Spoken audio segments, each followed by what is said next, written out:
What's good? Brian Tong here, and welcome to the Apple Byte for everything good and bad, you name it, inside the world of Apple. There's lots of iPhone news and rumors this week, with September 10th getting closer, so I just wanted to prepare you for it. And we start with a report from the Wall Street Journal that says Apple has asked their assembler, Han High Precision Industry Company, to begin shipping the new high-end and low-end phones in early September. We even predicted on this show last year that Apple should bring two phones to the market. Yeah, I know we predicted two different screen sizes, which we're probably not getting, but it looks pretty certain that we'll see Apple announcing two different iPhone models at the same time for the first time, and everyone remembers their first time riding a bike. Now, we told you last week about the rumors of a gold phone, you know, that one. Well, now All Things D is confirming that Apple will indeed release a gold iPhone that's more of an elegant gold tone like champagne.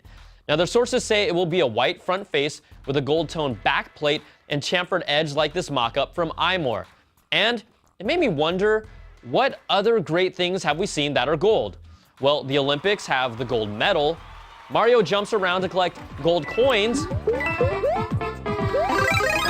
And in Japan, they have the golden turd.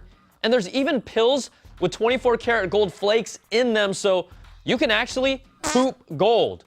Clearly, the gold iPhone has some really prestigious company. Now, the iPhone 5C is still getting hated on by the hardcore Apple fans, but the reality is that it's not a phone targeting them.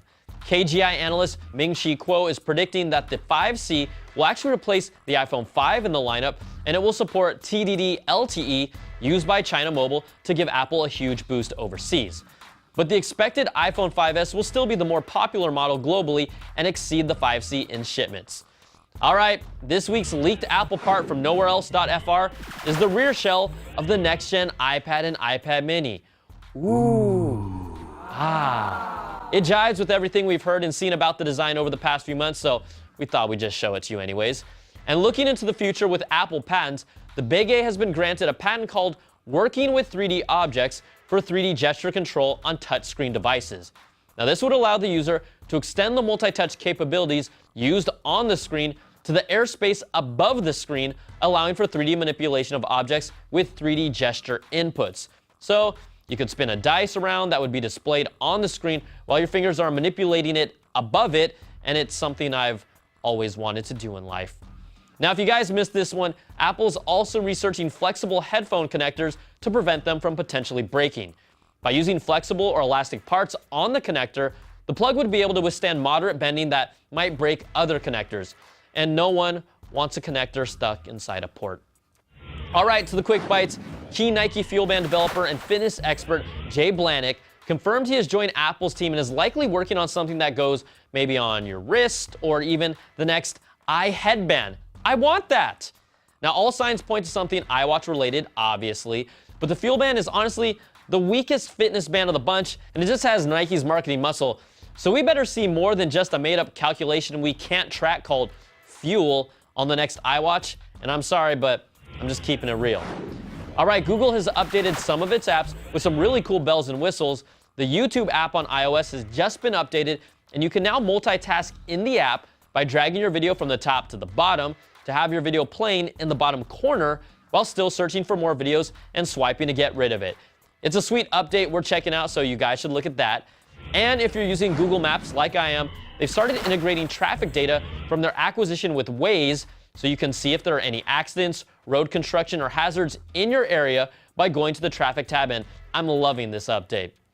And the Jobs movie, you know, the one with Ashton Kutcher, has been out in theaters, and it made an estimated $6.7 million over the weekend, according to Box Office Mojo. The Steve Jobs biopic earned less than 1/3 as much as the Facebook movie, and Apple co-founder Steve Wozniak called Kutcher disingenuous and believes the movie is wildly inaccurate. It also has a 26% rating on Rotten Tomatoes, and yikes, that's a bad apple. Now, this isn't looking good. Maybe some of you enjoyed it, but I'm not planning on seeing it, and I'll wait for Aaron Sorkin's interpretation instead because he's pretty good.